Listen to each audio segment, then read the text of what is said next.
नमस्कार, मैं doctor Manisha Kulkarni, consultant obstetrician and gynaecologist at रासिमस पॉलीक्लिनिक्स, हड़पसर, पुणे। अगर प्रेगनेंसी में हम वैक्सीनेशन यानी कि टीकाकरण कराते हैं तो हमारे मम्मी के बॉडी में जो एंटीबॉडीज़ प्रोड्यूस होते हैं वो प्लासेंटा क्रॉस करके हमारे बेबीज़ को मिलते हैं। यह एंटीबॉडीज़ जब हमारा न्यूबॉर्न इनिशियली उसका इम्यून स्टेटस एक्टिव नहीं रहता है तब उसे अगेंस्ट कुछ इन्फेक्शन प्रोटेक्ट करता है। तो हम आज देखेंगे प्रेगनेंसी में कौन से वैक्सीनेशंस कराना ज़रूरी है। सबसे पहला वैक्सीनेशन है टेटनस वैक्सीनेशन। अगर हमारे बेबी को उसके मदर से एंटी टेटनस एंटीबॉडीज़ नहीं मिलती है तो उसे नियोनेटल टेटनस होने की संभावना होती है। यह नियोनेटल टेटनस मोस्ट कॉमनली होता है अम्बिलिकल स्टम्प के हील ना होने के कारण, जो फॉल ऑफ होता है 7 to 8 डेज आफ्टर डिलीवरी। अगर हमारे मम्मी का इम्यूनाइजेशन स्टेटस अननोन है तो हम रिकमेंड करते हैं टीटी के 2 doses which are spaced 4 to 6 weeks apart. अगर हमारी मम्मी सेकेंड टाइम प्रेग्नेंट है तो single dose of TT is sufficient. दूसरा वैक्सीनेशन है डिप्थेरिया वैक्सीन।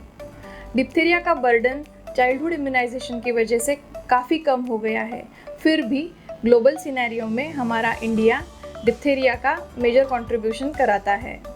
तो नेक्स्ट वैक्सीन जो होता है वो है टीडी।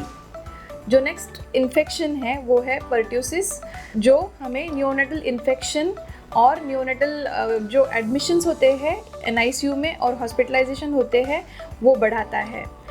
तो एक कंबाइंड वैक्सीन जिसे हम ट्रिपल वैक्सीन कहते हैं, जो जानी जाती है टीडैप के नाम से या डीपीटी के नाम से, वो रिकमेंडेड है प्रेगनेंसी में लेना अराउंड 26 वीक्स से लेके 36 वीक्स तक।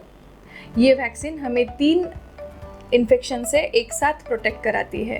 टीटी के सेकेंड डोज के बजाय अगर हम टीडैप का डोज लगाते हैं तो हमें एक्स्ट्रा प्रोटेक्शन मिलता है। हमारा नेक्स्ट वैक्सीनेशन है स्वाइन फ्लू वैक्सीनेशन। अगर प्रेगनेंसी में स्वाइन फ्लू होता है और वो सीवियर स्वाइन फ्लू होता है तो हमारी मम्मी को ऐसे देखा गया है कि 7 टाइम्स हायर चांसेस होते हैं हॉस्पिटलाइज होने के और 4 टाइम्स हायर चांसेस होते हैं आईसीयू केयर रिक्वायर होने के।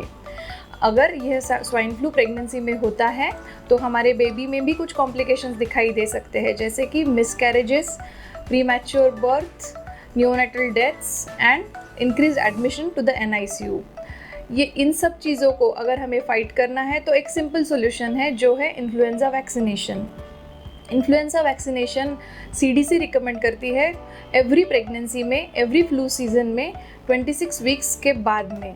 लेकिन अगर फ्लू सीज़न जल्दी है तो आपके डॉक्टर आपको 19 वीक्स ऑनवर्ड्स भी आप कभी भी इन्फ्लुएंजा वैक्सीनेशन लेने की सलाह दे सकते हैं। वैक्सीनेशन के साइड इफ़ेक्ट्स मिनिमल होते हैं, जैसे कि pain, swelling and redness at injection site.